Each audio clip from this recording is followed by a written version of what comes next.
Welcome to Forging Resilience, exploring for a different perspective on strength and leadership. Join me as we discuss experiences and stories with guests to help gain fresh insights around challenge, success, and leadership.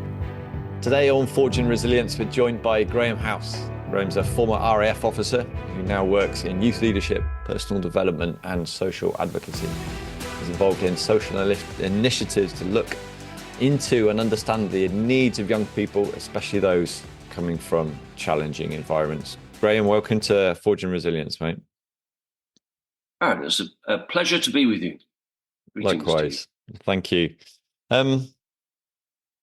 I usually hand it straight back over to the guests to give us a little rundown of a bit about themselves, a bit what they do, and where they are now in their lives. So, yeah, go for it, Graham. Over to you.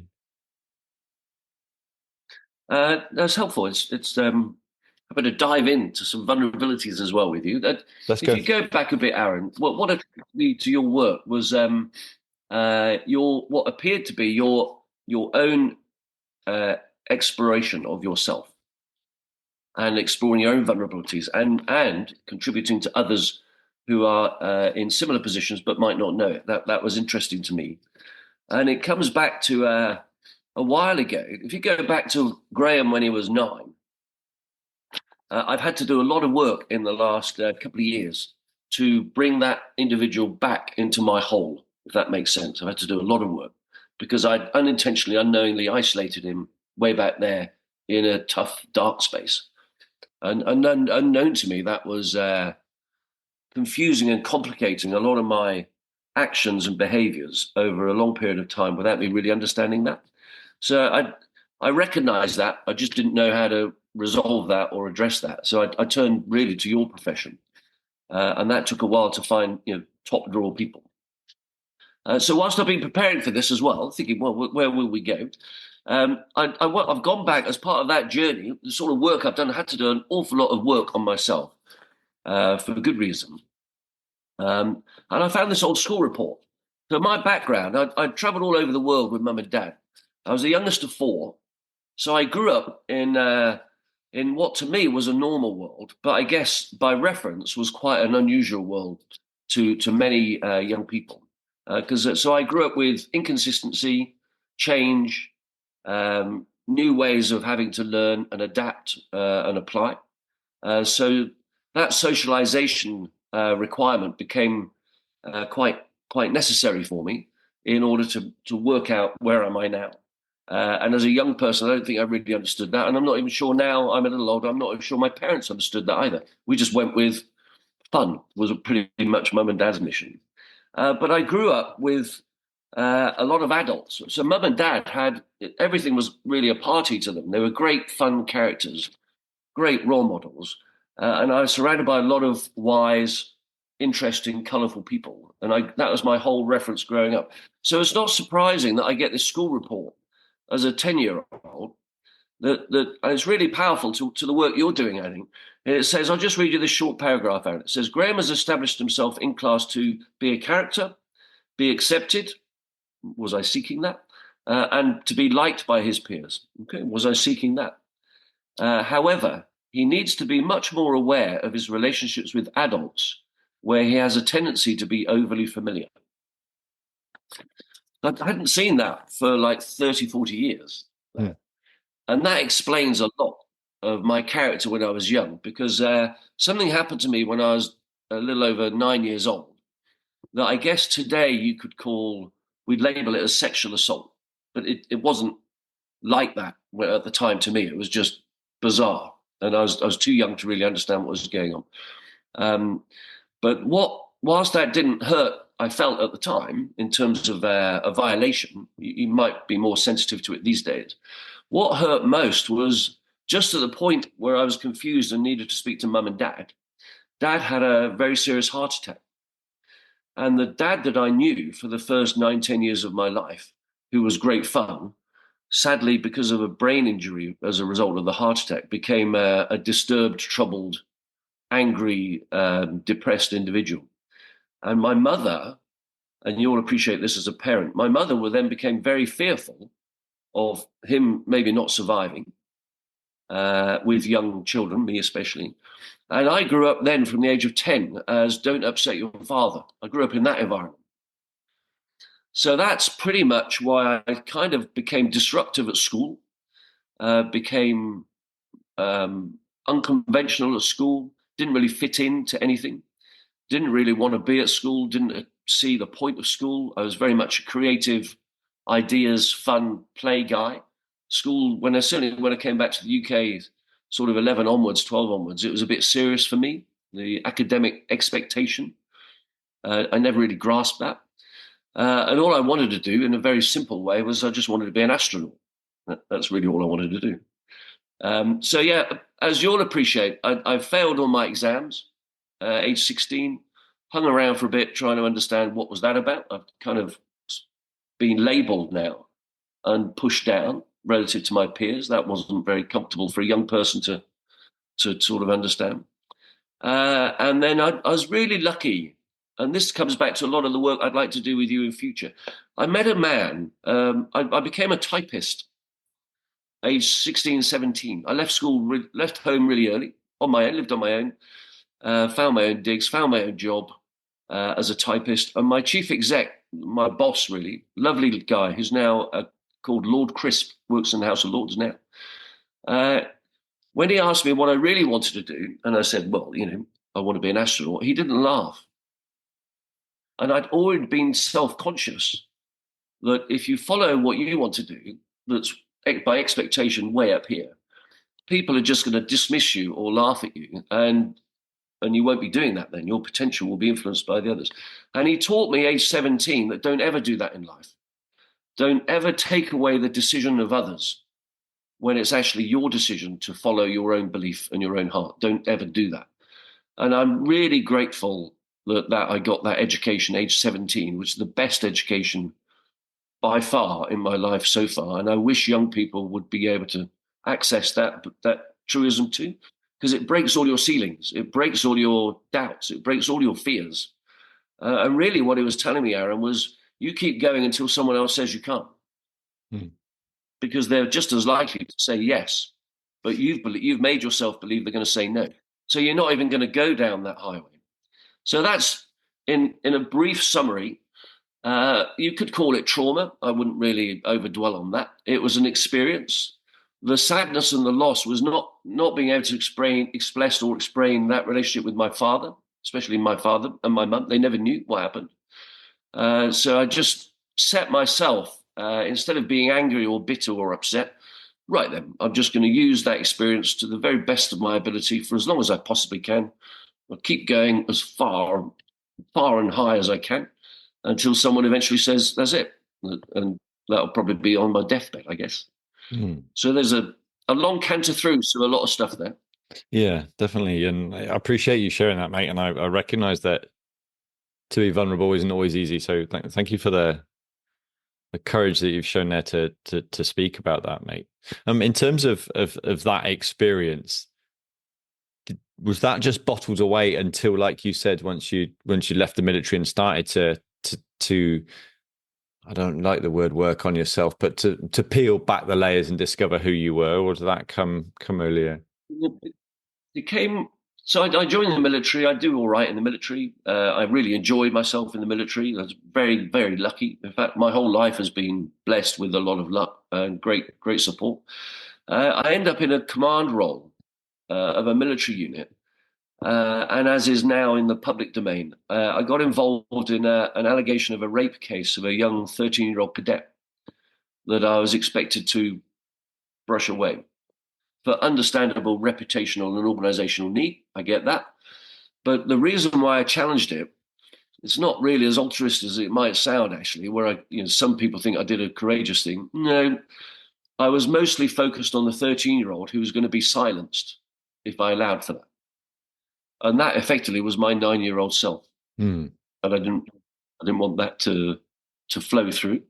So that was the catalyst, really, for doing what I've done ever since then, quite aggressively, quite determinedly, because it gave me a chance to recover that experience when I was 9 and pull that back in here, because I knew there was a gap of some sort. I just didn't know what that was. I didn't really have the understanding or the challenge. I had definitely compartmentalized it.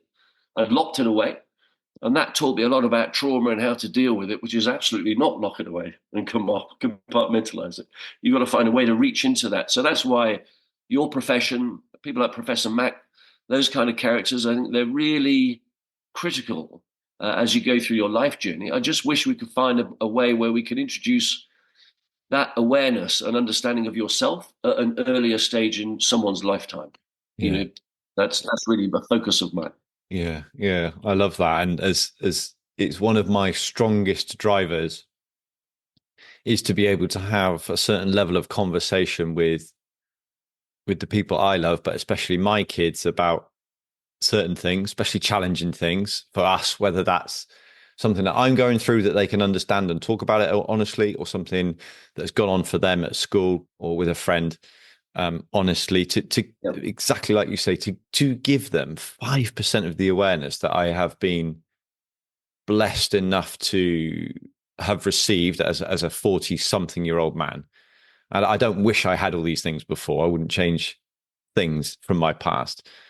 But if I could help create 2 more courageous, compassionate little people with that sort of level of self-awareness, I wonder, the ripple effect of those sorts of people. Yeah, be cool. So I get it. I completely get it. Very cool.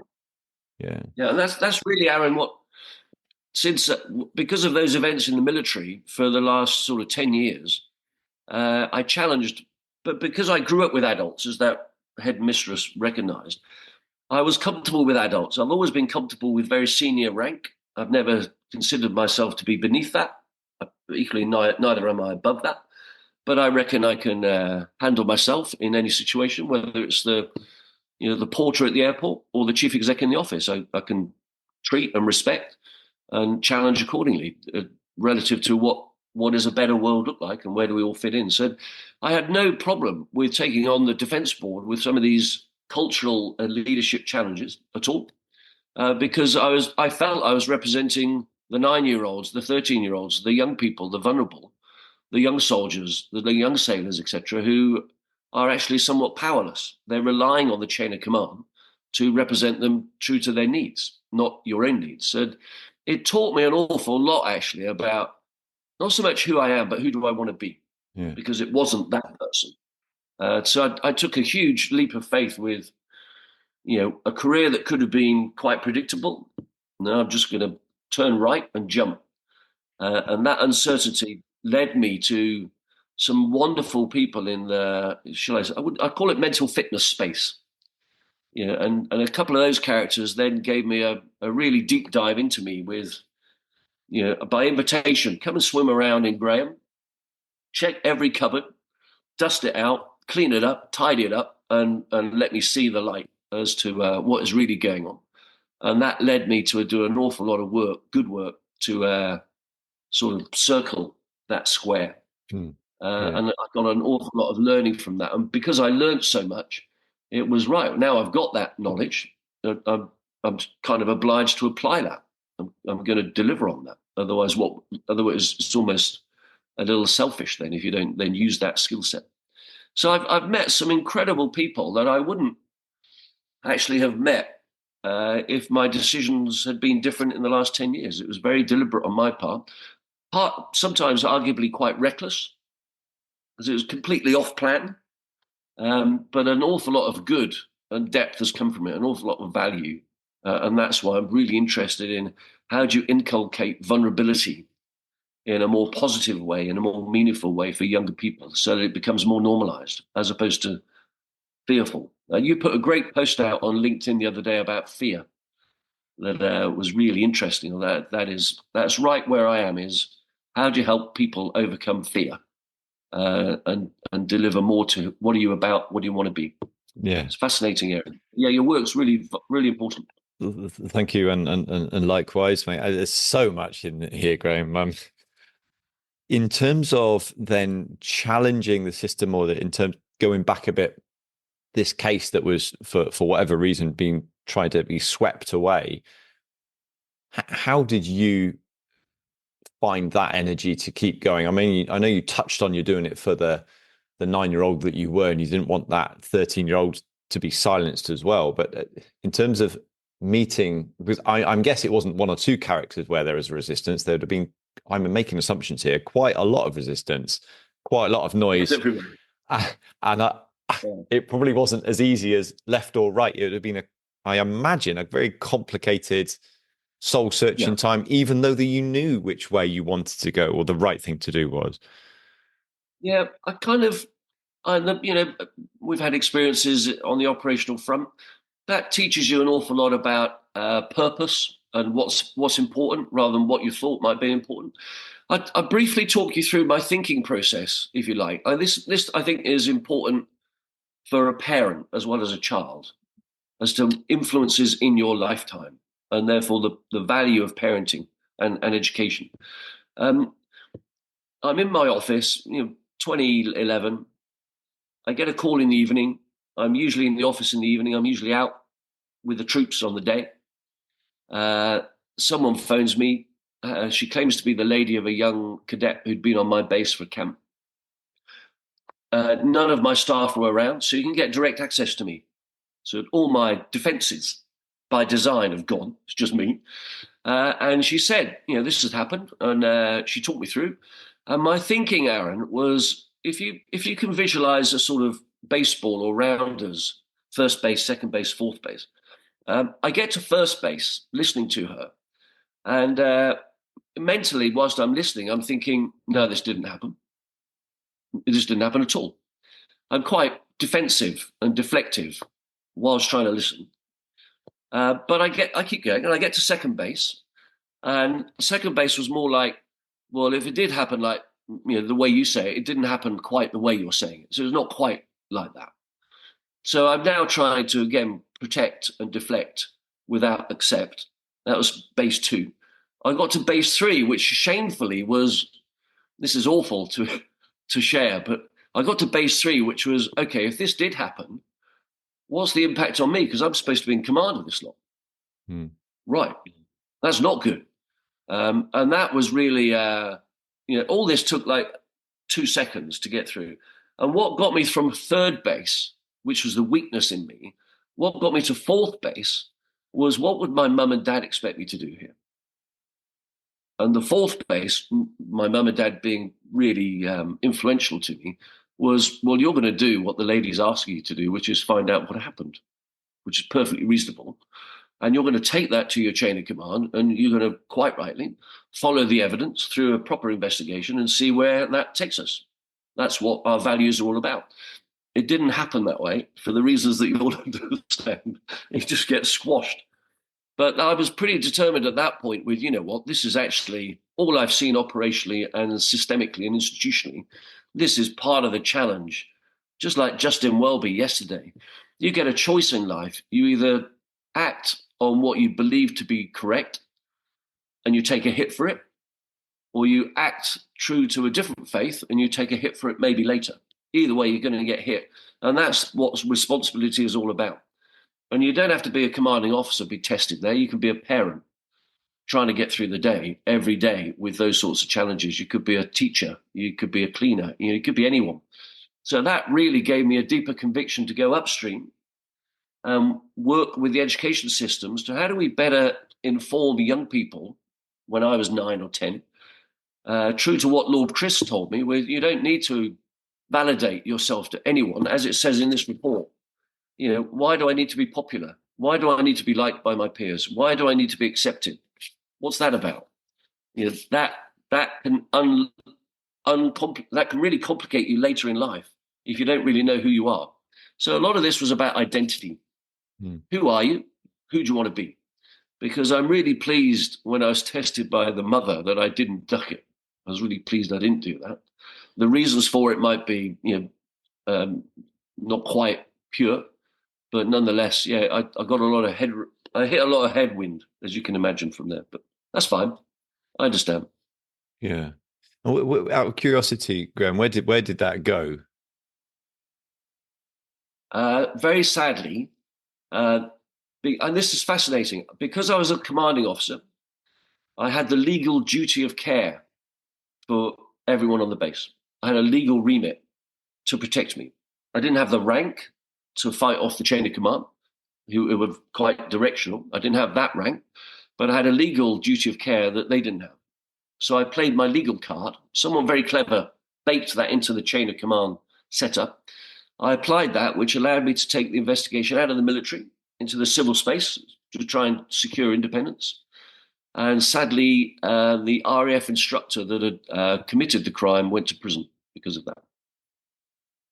So, fascinatingly, that individual, without labeling the individual, their own upbringing, their own journey in life had been really fraught with trauma as well. It was just a mess. And that led me to be concerned about vetting. Who do we check? How do we check? Especially when we've got a volunteer element. How do we maintain the standard? It really made me look right at senior command with, you need to know what the ground truth is, not be triggered or driven by your bias or your institutional interest. You need to be driven by what are the troops telling you, which really, the best support I had, Aaron, all my chain of command pretty much ran away. I understand that. A lot of my friends who I thought were friends ran away. I understand that. But there was one particular 4-star who got it. Did an awful lot behind the scenes and very admirable character, true to a faith, I guess, true to our values. So there are characters out there. I just wish there were more of them.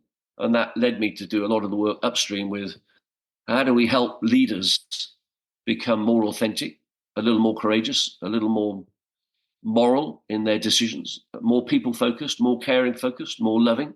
And if we could do that, what would be the impact on a more resilient society as a result of that? And when you create a more resilient society, what can the world then do rather than be driven by fear, as I was when I was 9.5? I was just about to say the same thing, and it goes back to a point that you made that I would gently challenge as well. It's that for me, it's all about fear. It comes back to fear. What will they think of me? What will I do? The self-doubt, the potential for being seen as weak or vulnerable, and so for me, it's not about necessarily overcoming fear. And in my own personal journey, it's about learning to be with the fear rather than either reject it or distract it. And I just need to let it be. Someone really clever. I introduced you to him, James Reeves, really lovely, beautiful soul, lovely character. He gave me an analogy because I'm a bit dumb on these things. He said, just treat fear as a bouncer. You're trying to get into some club and fear is there on the door and he's checking you out. And if you're intimidated by that, especially the way they treat you, you're probably going to walk out. Just acknowledge, be courteous, and just walk on. Yeah. You walk with it as opposed to be defeated by it. So I agree with everything you said. I've learned so much from that I wish I knew years ago. Yeah, no, likewise. And for me, it was explained to me brilliantly. I love analogies as well. And it was like, imagine it's like tea leaves in a cup of tea. Sometimes there'll be a few floating around. If I'm trying to get the spoon in to hook out the individual tea leaves, I am bringing the rest of them up to the surface. If I accept that every now and then there's going to be a bit of a tea leaf or a bit of fear, the rest will just float to the bottom, and I can have that cup of tea. Letting it be, and which goes on to the point of teaching people what fear is and how do we allow it or work with it rather than see it as a weakness. I do think that's, and a lot of the charitable work that I set up then was I took as you take an interest in leadership. What is it about the humankind that is faking it?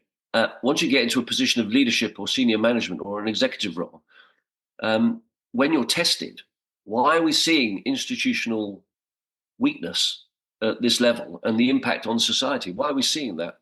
And that really made me look at, especially the military as an example, because I was very familiar with that. What is it about men especially, our insecurities that we mask, that we hide behind with a load of badge and gold and cloth? What is that about? What is the problem with being more comfortable to say, I just don't know the answer to this problem? What is wrong with that? because that will secure a relationship of trust with your team. I'm not expecting you to know all the answers. I'm kind of expecting to come with you on a journey somewhere with a bit of vision. I'm needing you to inspire me, but I don't need you to bluff it or mislead me. That's going to break me. That will break the institution. And really, that's what that example that that 2012, 2020 period of my life, it taught me an awful lot about insecurity of leaders as a broad generalization. Yeah. And how can you go upstream and try and sort of invest in that better in our educational system so that these vulnerabilities become normalized as a young teenager? How can you do that? Which is why I largely look to your profession, especially. But I've just found, unfortunately, there aren't enough Aarons in the world. There's an awful lot of coaches and whatever, psychologists and psychiatrists. There's an awful lot of that, but I wouldn't say that there's an inconsistency perhaps in the standard of it. So I'm grateful to have met you. And likewise, mate. Thanks. We don't use video, but you would see me blushing. But I do sit with that, as uncomfortable as it is. My work is learning to acknowledge that. So thank you. So give us an idea then. What are some of the things that you have been doing to go upstream to help people, Graham? So it became a bit. This obviously became very political. So I didn't have a clue what I was doing. For example, when I set up a charity to represent military personnel, I thought it was always a weird situation that military personnel have got no independent voice. They've only got the chain of command. There's no independent representation. Everyone else has got a union or a federation or some body. We didn't have one, so I'm going to set one up as independent as we can. I think it's appropriate that serving personnel, their families and veterans have an independent body to represent them that they can go to in parallel to the chain of command. I think that also helps the chain of command. So I try to set that up with some really impressive characters in the military. Colonel Philip Ingram, Colonel Diane Allen, some great work they've done. We said a lot of, we got some great support within Parliament. I had an idea of, because I'd worked in Whitehall for a while, I had an idea of how Parliament works as a system and how to get things through that system. So a lot of this was about relationships, build relationships with people in power, build trust, connect with them, collect that power to empower the people you want to be heard. So that led to an awful lot of legislative change through using Parliament to move this momentum forward. That's still in progress. That's great. It's a long burn, as you can imagine, but that's important. And then aside from that, a parallel charity was to look at the education system in Parliament in Scotland, using a bit of, was kind of weaponized the devolution argument. Here in the UK, as you'll know, post-devolution, Scotland largely wants to be an independent body, independent nation, true to its own identity. And I get that. So, okay, we'll help the Scottish Parliament look really good by making these sorts of adjustments in the education syllabus, where their interest might be anything that makes England parliamentarians look really bad. So you kind of weaponize that dynamic, but for a virtuous outcome. So that's been interesting to see how that can play through. I'd say, like all these things, Aaron, I think it was Martin Luther King, the arc of the moral universe, it eventually bends towards justice. It's just probably beyond your lifetime. Mm-hmm. So that really comes down to what's your incentive. If I thought my purpose here was to create a wealth of material mass and enjoy fast cars and a fast lifestyle, I'd have lived a lifetime true to that. I made a fundamental shift from that once I realized I'd been sort of deceiving myself as to who I really am relative to who could I be. And that's the work that I look to other professionals to help me with that. So, yeah, that's really what I've done is, wow, the last 10 years, 12 years has been, like jumping off a swing. What on earth was that about? But I'm delighted I went for that. I'm just now interested in how can you encourage other people to be more comfortable and confident in their inner belief system, identify their purpose. I met some great guys that you'll know from the special boat services, for example, who do they gave me so much gen about your moral compass, your true north, work that out. And they were really rigorous in their questioning approach, quite aggressive. But I needed that. I sought that. So I was just surprised. Wow, I've had all this education investment in me. I haven't actually had anything that was really useful. That's really useful.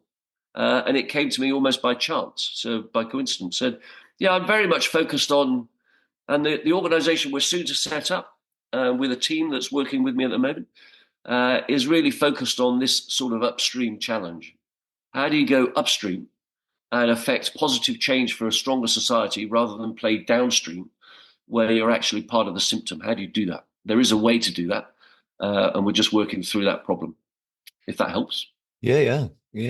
I'm sure it will, and it does. And can you give us an idea then of something that you guys are working on that is and the repercussions of that 5, 10, 15, 20 years down the line to make it. Yeah. Okay. Sure.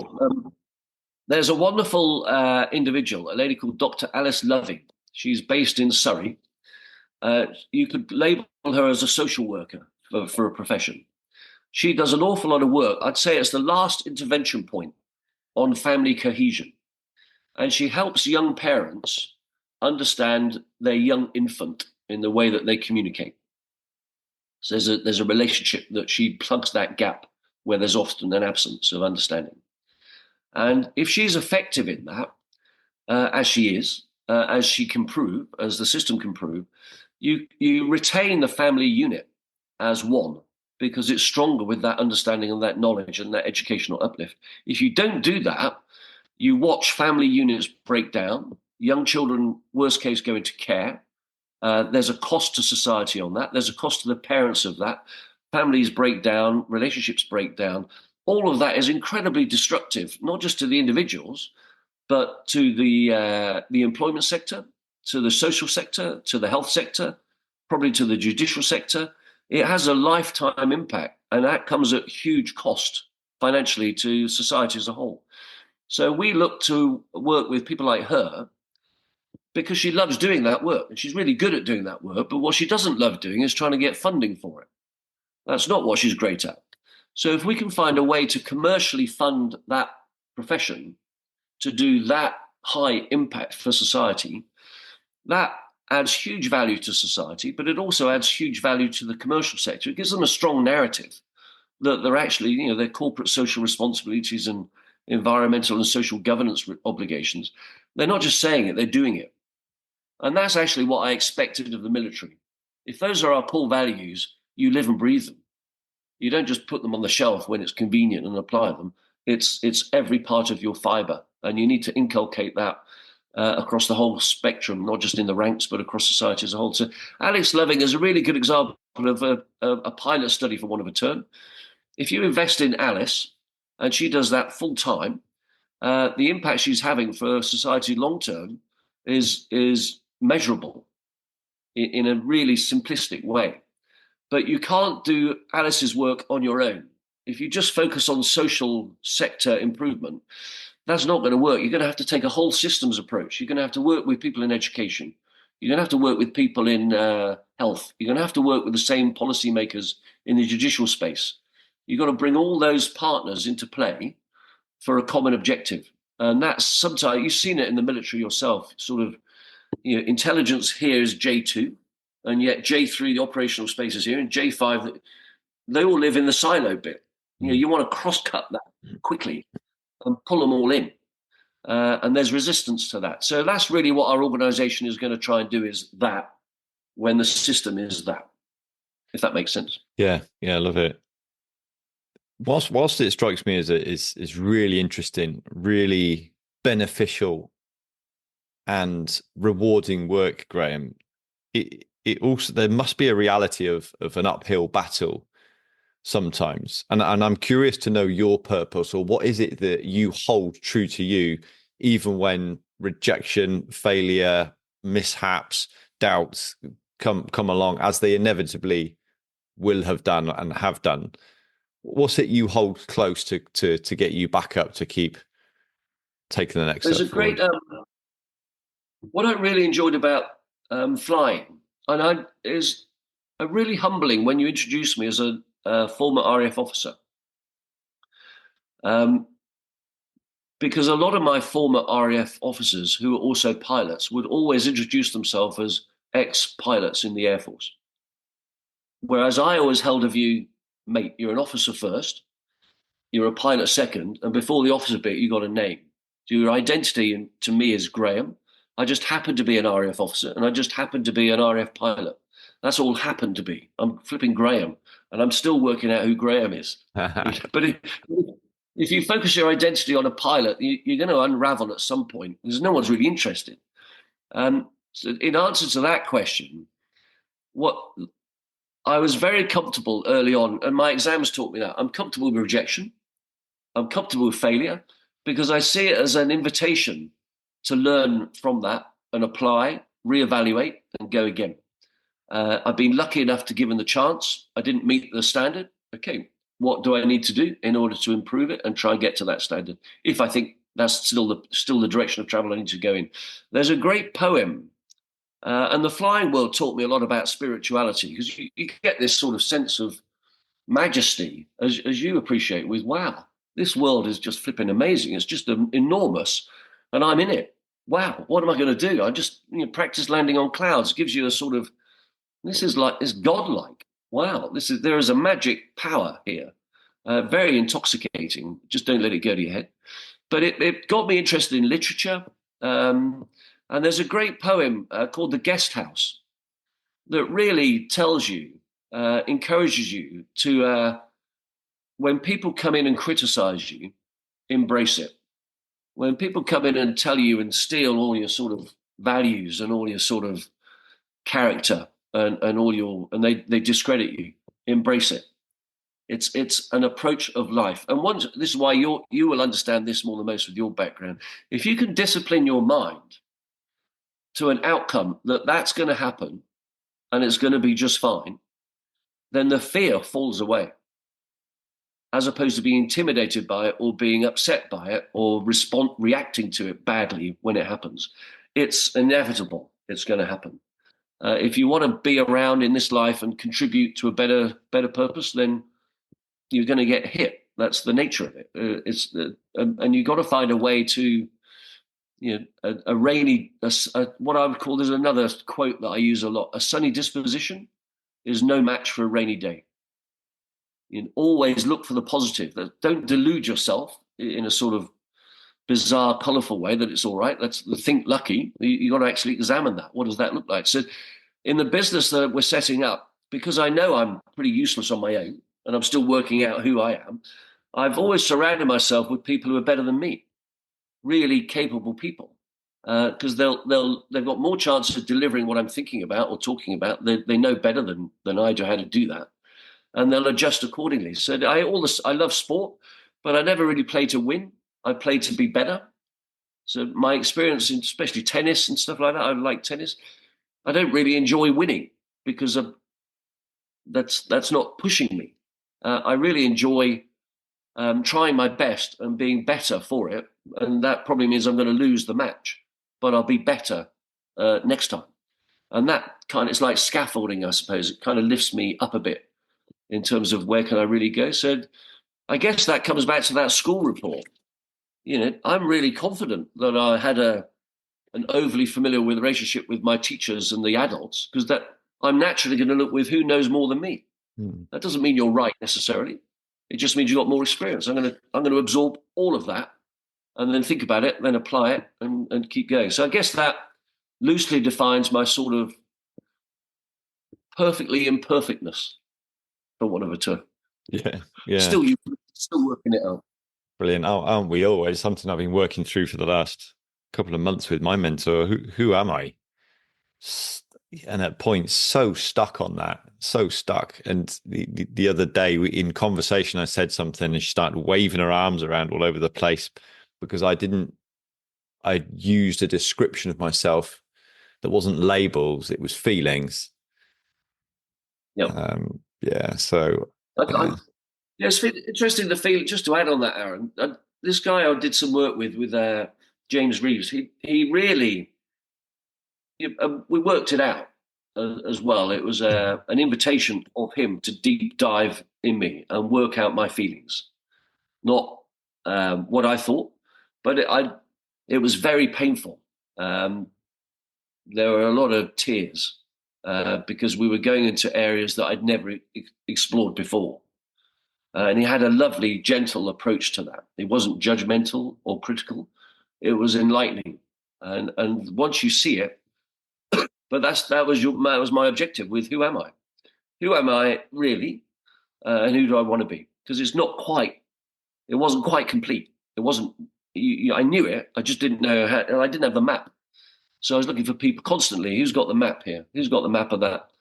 And that's pretty much my driver to the education system was I do believe there's a better map than what society has currently created for younger people. I think there is a better one than the one we currently have. It's not for me to say this is it, but it is for me to work with people who can craft a better one. So this is definitely collaborative.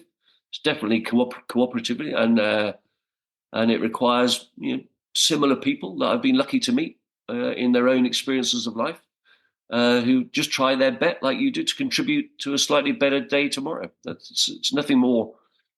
There's nothing more powerful than that, really. There's nothing special about it. There's nothing unique about it. They just think, there's a bit more I can give rather than just take. I guess that's it. It's as simple as that. Yeah, I get that. And it's an understand because there's an understanding or an allowance and acceptance. Yeah. Yeah, and I'll give you one more example if it's okay. Because I set up an organisation a while ago, a few months ago.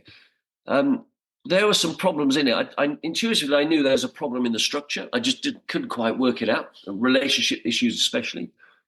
I just thought I'm going to use this connected world that we're in and put out a really bizarre 30-second video saying I'm looking for some clever people to help me out with a problem.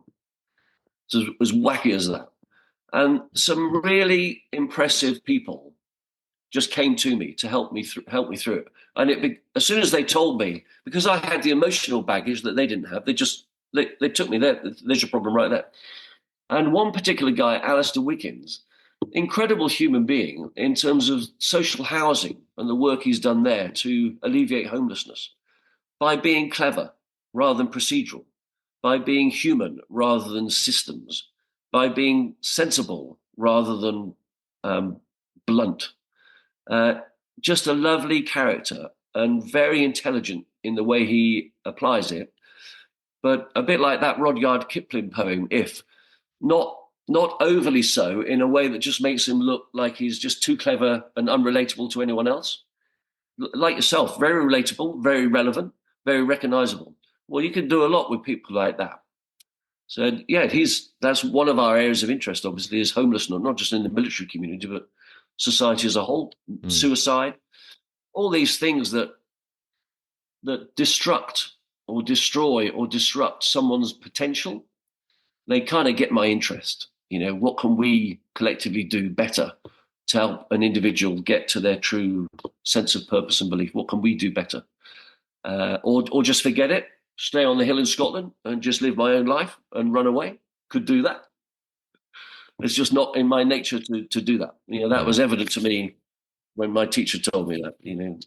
Not compliant, doesn't listen to instruction, and is often daydreaming. Yep. Absolutely.